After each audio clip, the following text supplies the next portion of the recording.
ठीक है, बिस्मिल्लाहिर्रहमानिर्रहीम। इल्सा जरा बताएं आखिरी बार क्या बात हुई थी?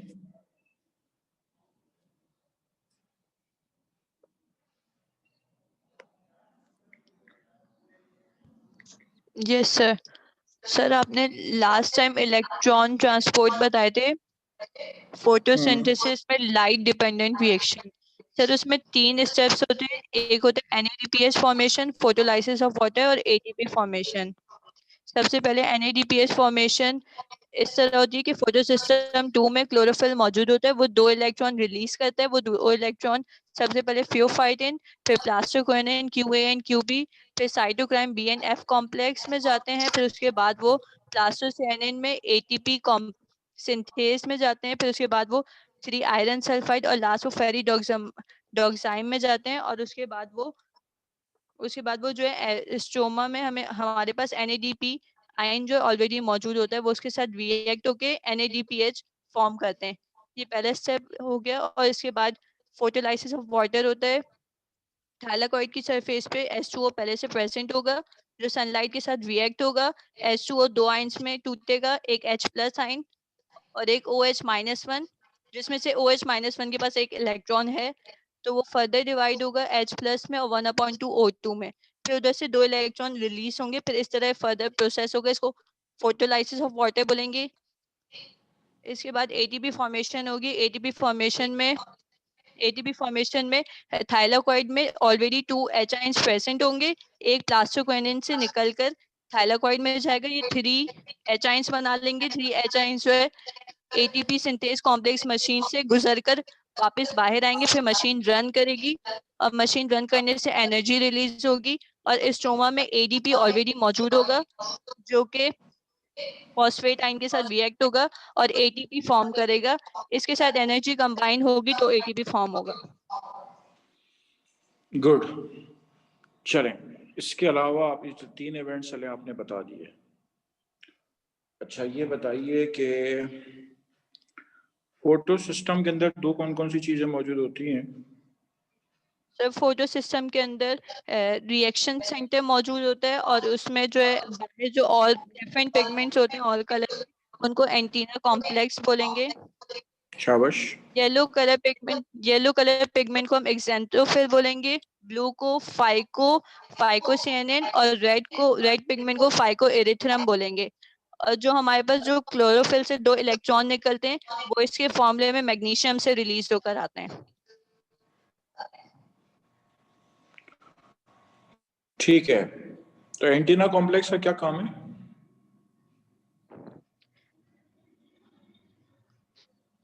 हाँ बेटा, एंटीना कॉम्प्लेक्स का क्या काम है? सर एंटीना कॉम्प्लेक्स कलर देते हैं पिगमेंट्स। नहीं, लाइट रिसीव करेगी, ठीक है, और आखिरकार जो रिएक्शन यस सर। सेंटर है उस तक ये फोटॉन्स पहुंचाएंगे, ठीक है, उस तक ये फोटॉन्स पहुंचाएंगे। तो एंटीना कॉम्प्लेक्स का काम है लाइट को रिसीव करना, ठीक है। फिर उसके बाद ये लाइट कहाँ चली जाएगी? ये रिएक्शन उसके बाद सेंटर में क्लोरोफिल के पास चली जाएगी, ठीक है। Yes sir. बहरहाल आपने बताया बिल्कुल सही है। ये जो आपको सब कुछ बताया है गुड। इसके बाद आपसे बात करने जा रहा हूं, this is the Z scheme, ठीक है। This is called the Z scheme और उसका दूसरा नाम है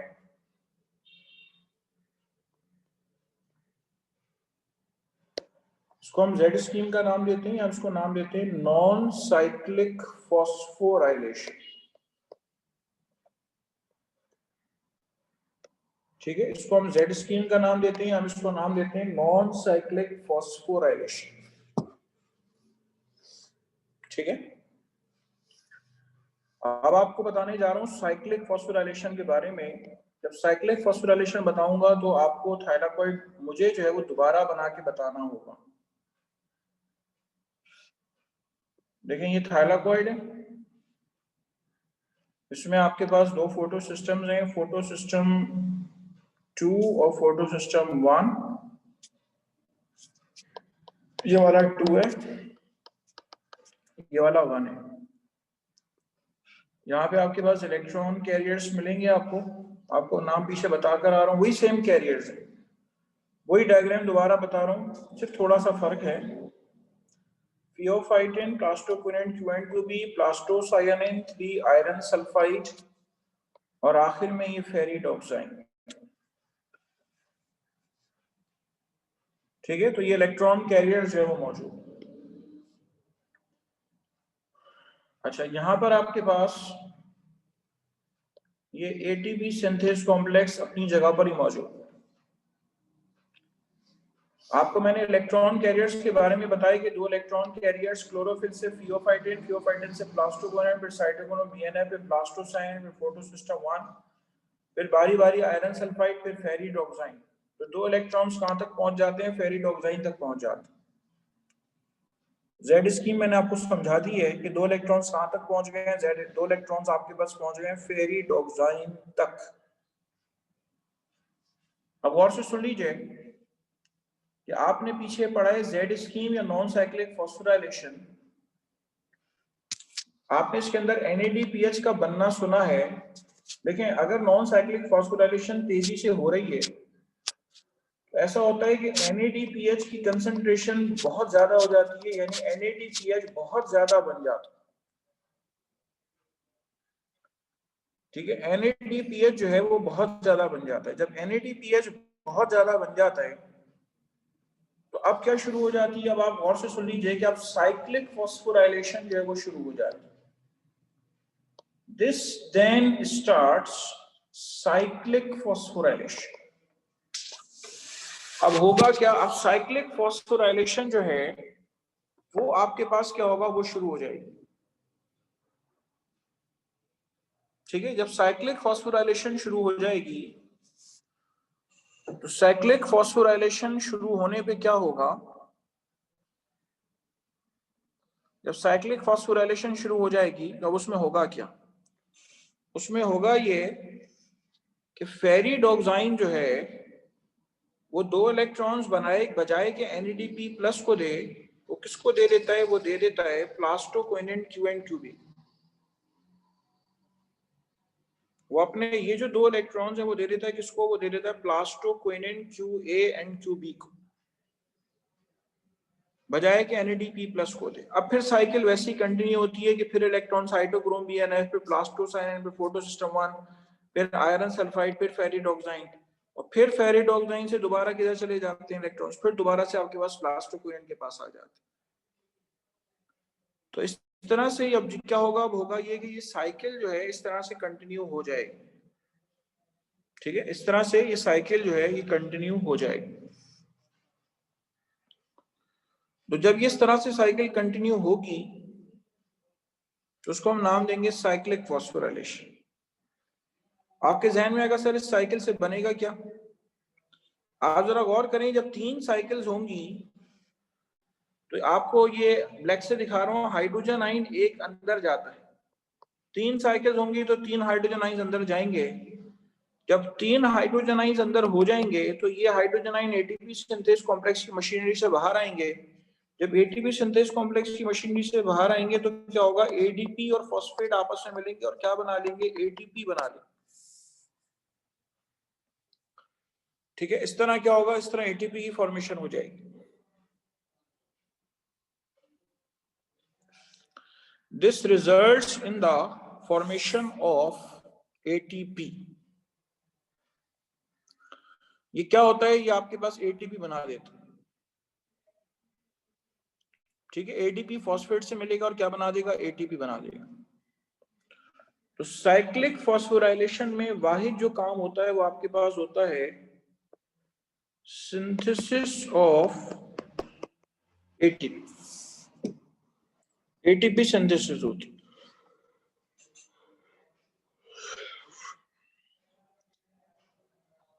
ठीक है, और आप गौर कर लें, जब साइक्लिक फ्लो ऑफ इलेक्ट्रॉन हो रहा है तो इलेक्ट्रॉन की कमी होगी नहीं। जब इलेक्ट्रॉन की कमी नहीं होगी, ठीक है, इलेक्ट्रॉन ही लॉस नहीं होगा, तो होगा क्या आपके पास? जब इलेक्ट्रॉन ही लॉस नहीं होगा तो आपके पास जो है ना वाटर की ब्रेकडाउन की जरूरत है कि इलेक्ट्रॉन की डेफिशिएंसी को फुलफिल करे साइक्लिक करने के लिए, और NADP प्लस NADPH तो बन ही नहीं रहा है वैसे भी। ठीक है, NADPH की फॉर्मेशन तो हो ही नहीं रही। ठीक है, तो वाहिद काम जो इसके अंदर होता है वो आपके पास होता है synthesis of ATP. This is called cyclic phosphorylation. ठीक है, ये कहलाता है साइक्लिक फॉस्फोराइलेशन। चलें कर लें, नोट कर लें इसको।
चले इसके बाद मैं आपको इसकी एरोहेड रिप्रेजेंटेशन बता रहा हूँ।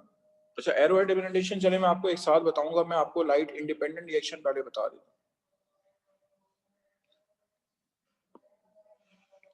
Next to it is going to tell you about light independent reaction. अगला आपके पास है light independent reaction.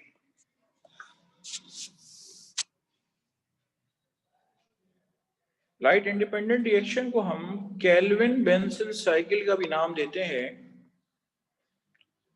Kelvin Benson cycle या C3 साइकिल का भी नाम देते हैं। ये होगा किधर? ये होगा स्ट्रोमा के अंदर। आपको पीछे क्लोरोप्लास्ट का स्ट्रक्चर में बताकर आ रहा हूं। अभी तक जितना काम हो रहा था ये ग्रेनम के अंदर जो ग्रेनम की जो थाइलाकॉइड है ग्रेनम के, उनमें हो रहा था। अब जो काम आपको बताने जा रहा हूं वो काम किधर होगा? वो स्ट्रोमा के अंदर होगा। ठीक है, वो कहाँ होगा काम? वो काम होगा आपके पास स्ट्रोमा के अंदर।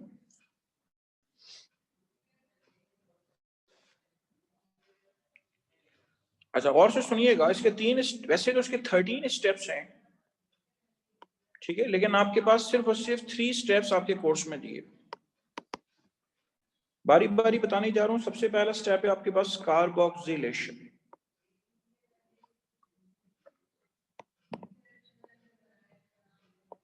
अगर आपकी केमिस्ट्री अच्छी है तो आप कार्बोक्सिलेशन का मतलब भी समझ लेंगे कि कार्बोक्सिलेशन का मतलब क्या है। कार्बोक्सिलेशन कहते हैं एडिशन ऑफ कार्बन डाइऑक्साइड।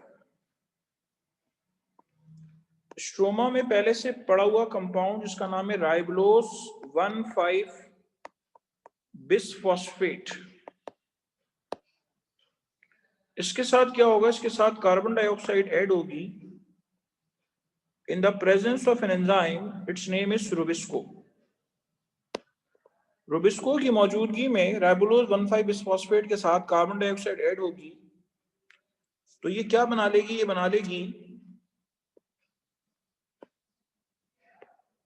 बना लेगी आपके पास ग्लिसरेट 3 फॉस्फेट। ये 3 कार्बन वाला कंपाउंड है ग्लिसरेट 3 फॉस्फेट। इसकी फॉर्मेशन होगी। चूंकि कार्बन डाइऑक्साइड पकड़ने के बाद पहला जो कंपाउंड बनता है उसके अंदर 3 कार्बन होते हैं, इसलिए ये आपके पास क्या कराएगी, इसलिए कराएगी C3 साइकिल। तो सबसे पहले क्या बनेगा, सबसे पहले बनेगा आपके पास ग्लिसरेट 3 फॉस्फेट। उसके बाद आइए दूसरा स्टेप। दूसरा स्टेप बेटा आपके पास है और वो है रिडक्शन।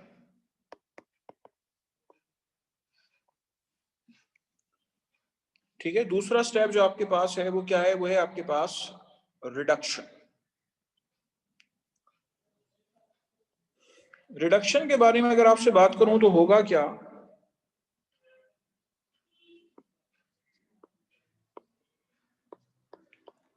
ग्लिसरेट 3 फॉस्फेट जो है,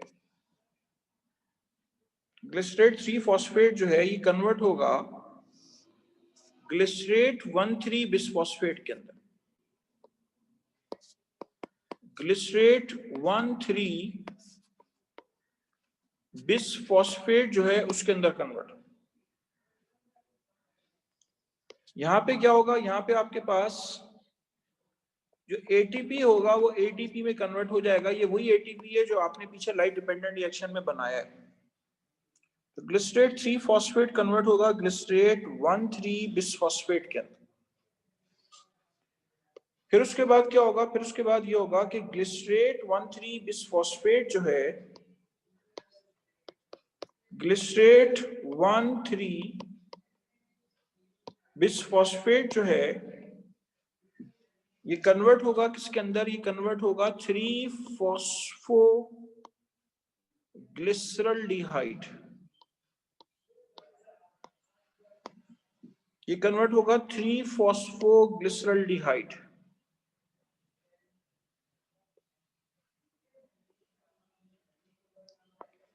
ये देखें, ये 3 फॉस्फो ग्लिसरल्डिहाइड में कन्वर्ट हो गया। इसकी कन्वर्जन में किसका रोल आता है, इसकी कन्वर्जन में रोल आता है कि NADPH जो है वो कन्वर्ट होगा NADP प्लस के अंदर। तो क्या बनेगा, बनेगा आपके पास 3 फॉस्फोग्लिसरल्डिहाइड। ठीक है, तो ये क्या बना लेता है, ये बना लेता है 3 फॉस्फोग्लिसरल्डिहाइड। करें, नोट करें इसको, साथ साथ नोट भी नहीं करना है, याद भी करना है। आपको याद हो जाए, मेरे साथ साथ आपने इसको याद करना है।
सर इसको C3 साइकिल क्यों कहते हैं, एक बार वापस बताओ।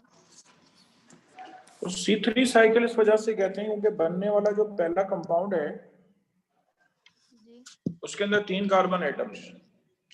मैं आपको सारे कार्बन्स की तादाद अभी बताऊंगा। राइबोलोज के अंदर 5 कार्बन होते हैं और ग्लिसरेट 3 फॉस्फेट में 3 कार्बन होते हैं। कार्बन डाइऑक्साइड पहली बार पकड़ने पे जो कंपाउंड बनता है उसके अंदर 3 कार्बन होते हैं, इसलिए इसको C3 साइकिल कहते हैं। Okay sir.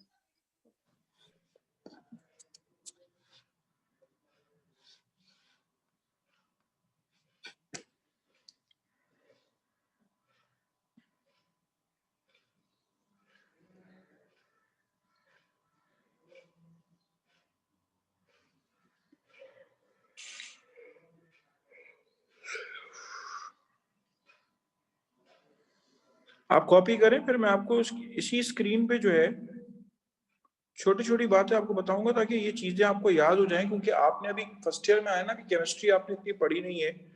यहाँ जितने भी मैं नाम लिख रहा हूँ ये थोड़ी केमिस्ट्री से ताल्लुक रखते हैं।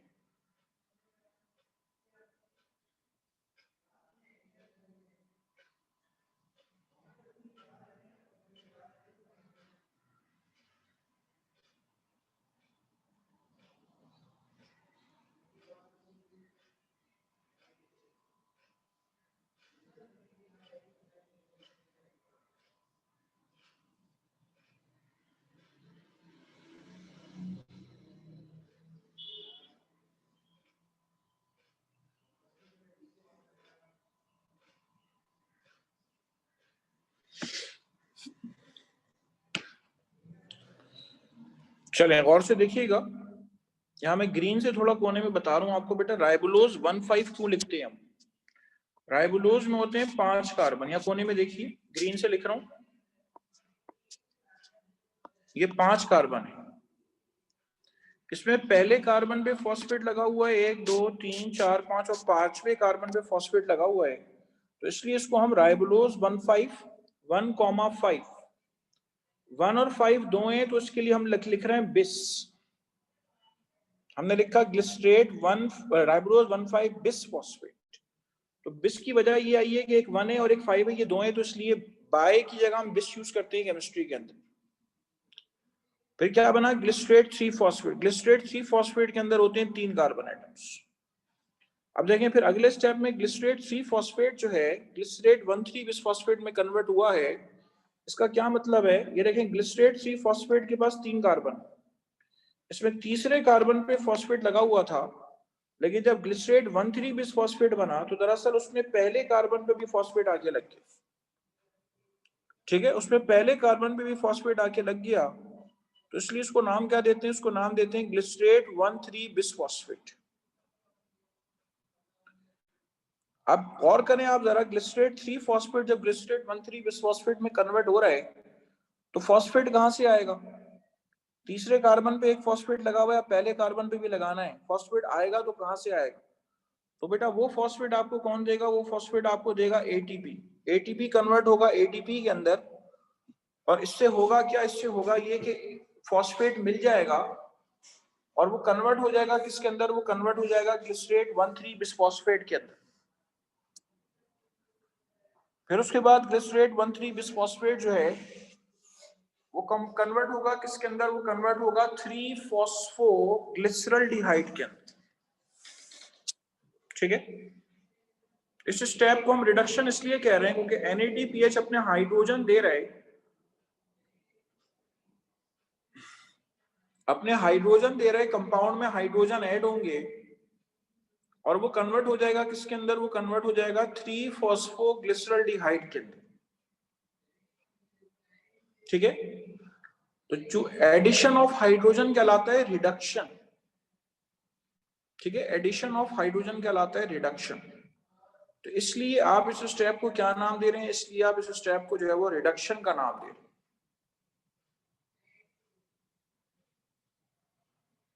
चलें, इसके बाद आइए तीसरा स्टेप मैं आपको बताने जा रहा हूं।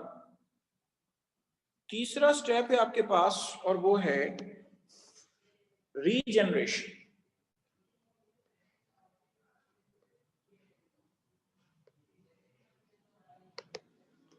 तीसरा स्टेप है आपके पास और वो है रीजनरेशन।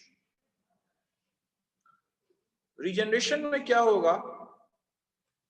जो 3-फॉस्फोग्लिसरल्डिहाइड के मॉलिक्यूल्स बने हैं, गौर से सुनिएगा, वो तादाद में कितने होते हैं? वो होते हैं तादाद में 6। ठीक है, वो तादाद में होते हैं 6। यहां देखिए मैं ब्रैकेट में लिख रहा हूं, बाहर 6 होते हैं। तो ये 3-फॉस्फोग्लिसरल्डिहाइड जो है ये दोबारा से इनिशियल कंपाउंड में कन्वर्ट हो जाएंगे। उसका नाम है आपके पास राइबोलोज 1,5 बिसफॉस्फेट। वो राइबोलोज 1,5 बिसफॉस्फेट जो है उसके अंदर कन्वर्ट हो जाएंगे। ठीक है, वो राइबोलोज 1,5 बिसफॉस्फेट जो है उसके अंदर कन्वर्ट हो जाएंगे। इसको हम क्या नाम देते हैं? इसको हम नाम देते हैं that this is what, this is the regeneration. अब राइबोलोज, अब जहन में आएगा सर हम तो ग्लूकोज बनाने चले थे, फोटोसिंथेसिस में तो ग्लूकोज बनता है, यहाँ तो ग्लूकोज ही नहीं बना। तो मैं आपको ये बताना चाह रहा हूँ, देखें 3-फॉस्फोग्लिसरॉल्डिहाइड के जो मॉलिक्यूल्स की तादाद है वो कितने बनते हैं? वो बनते हैं 6। देखें 6 मॉलिक्यूल्स बने किसके? 3-फॉस्फोग्लिसरॉल्डिहाइड।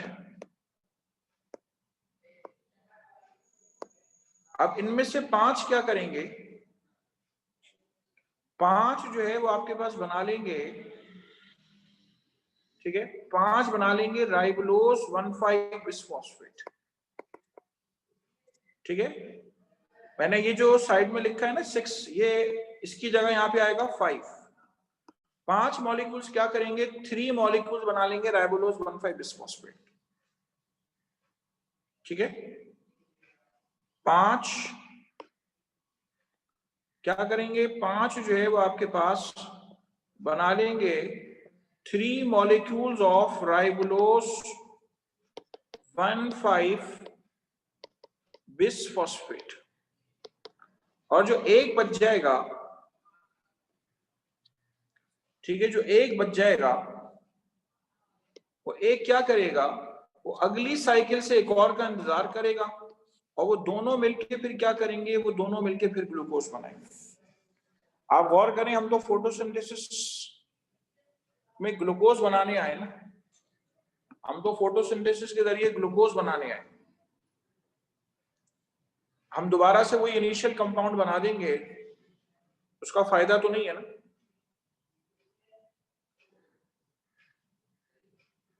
ठीक है, दोबारा से वो इनिशियल कंपाउंड बना देंगे तो उसका फायदा तो नहीं है ना। चलें, तो ये क्या होगा? इस तरीके से आपके पास ग्लूकोज की फॉर्मेशन हो जाएगी। अब मैं आपको पिछली स्लाइड में लेके जा रहा हूं ताकि मैं आपको ये हिसाब किताब समझा सकूं। जरा गौर से देखिएगा, रेड मार्कर से दिखा रहा हूं।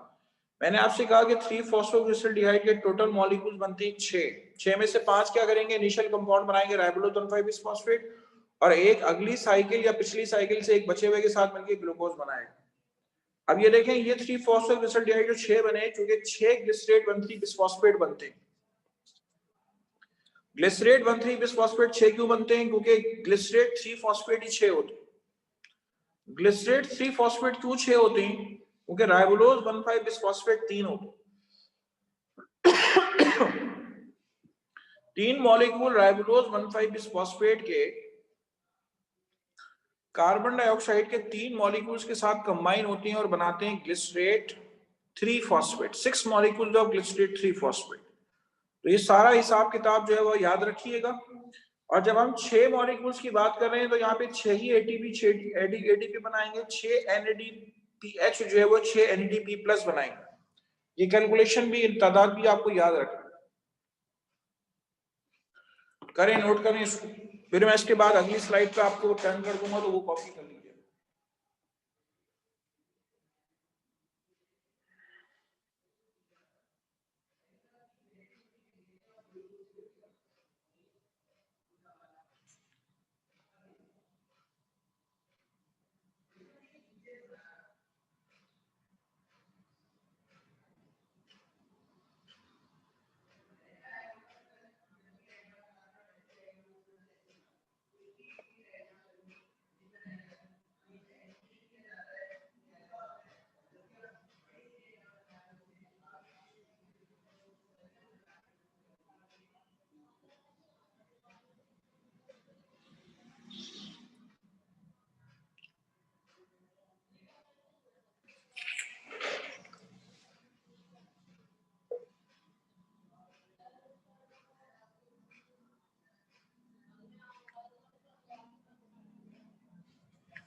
चलिए अब इसके बाद अगली स्लाइड देखें।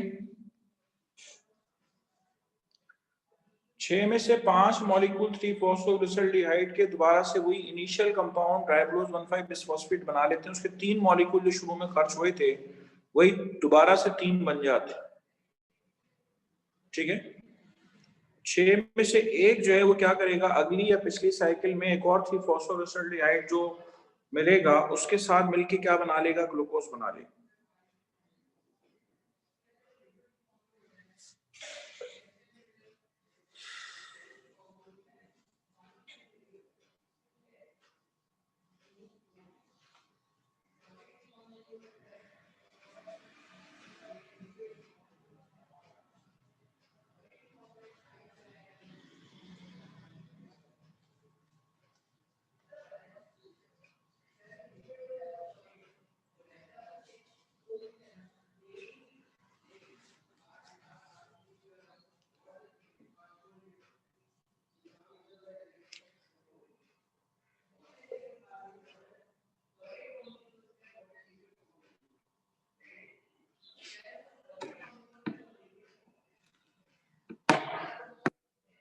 चलें, यहां तक कोई बात अगर आपने पूछनी है तो पूछें।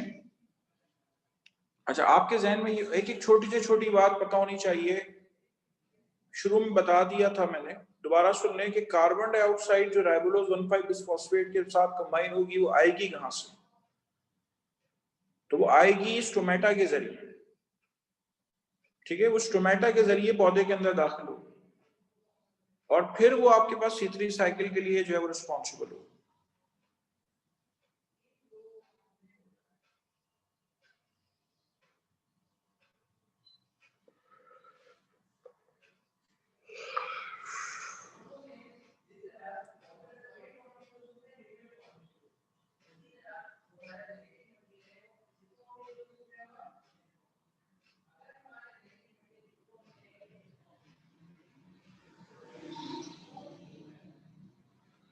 चलें, अब मैं आपको क्या बताने जा रहा हूं उसके बाद। अब इसके वेरी नेक्स्ट जो चीज आपको बतानी है वो आपको बतानी है एरोहेड रिप्रेजेंटेशन। ठीक है, एरोहेड रिप्रेजेंटेशन बतानी है। कोई सवाल किसी के जहन में अगर हो तो आप पूछ सकते हैं।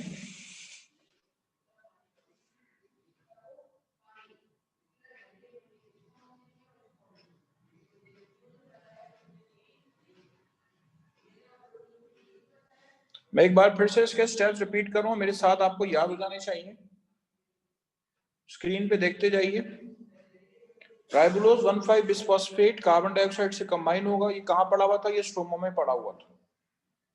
क्या बनाएगा, ग्लिसरेट 3 फॉस्फेट बनाएगा in the presence of an enzyme rubisco. फिर ये जो ग्लिसरेट 3 फॉस्फेट है ये रिडक्शन के स्टेप में क्या करेगा, ये रिडक्शन के स्टेप में आपके पास ग्लिसरेट 1,3 बिसफॉस्फेट बनाएगा। फिर ग्लिसरेट 1,3 बिसफॉस्फेट जो है वो क्या बनाएगा, 3-फॉस्फोग्लिसरल्डिहाइड बनाएगा। 3-फॉस्फोग्लिसरल्डिहाइड के जो टोटल मॉलिक्यूल्स बनते हैं वो बनते हैं 6। ठीक है, जो टोटल मॉलिक्यूल्स बनते हैं वो बनते हैं 6। 6 में से 5 क्या करेंगे, इनिशियल कंपाउंड बनाएंगे और एक आपके पास अगले एक और मॉलिक्यूल के साथ मिलकर ग्लूकोज बनाएंगे। ग्लूकोज बनाना इतना सिंपल नहीं है, तकरीबन आगे आपको 10 मजीद स्टेप्स चाहिए। ठीक है, इसीलिए शुरू में मैंने आपसे कह दिया कि टोटल इसके जो है 13 स्टेप्स होती है। एक दफा एंट्री टेस्ट के अंदर यही सवाल आया था कि C3 साइकिल के कितने स्टेप्स। बहुत, ये वाला चैप्टर तो इतना इंपॉर्टेंट है, इतने क्वेश्चन आते हैं आपके, आपकी सोच है। ये सवाल आ गया है एंट्री टेस्ट के अंदर के C3 साइकिल के कितने स्टेप्स। पूरी कराची लिखकर आई 3 स्टेप्स होते, क्योंकि ये जो 3 आप पढ़ रहे हैं ना, कार्बोक्सिलेशन, रिडक्शन और रीजनरेशन, तो इस वजह से वो समझे कि सिर्फ और सिर्फ 3 स्टेप्स। इसके 13 स्टेप्स है और असल आंसर 13 था, पूरी कराची गलत करके आई। अच्छा, यहां पर एक चीज और देख लें, ये जगह जो आपको नजर आ रही है रिडक्शन के रिजनरेशन के स्टेप में, यहाँ पर भी एटीपी में कन्वर्ट होगा, क्योंकि अगर आप गौर करें 3-फॉस्फोग्लिसरॉल्डिहाइड टूट रहा है और क्या बना रहे हैं, राइबोलोज 1,5 बिसफॉस्फेट बना रहे हैं। तो राइबोलोज 1,5 बिसफॉस्फेट जो है उसके अंदर 2 फॉस्फेट मौजूद है। तो फॉस्फेट एक तो पहले से मौजूद था, एक कहां से आएगा, तो वो एटीपी के जरिए आएगा।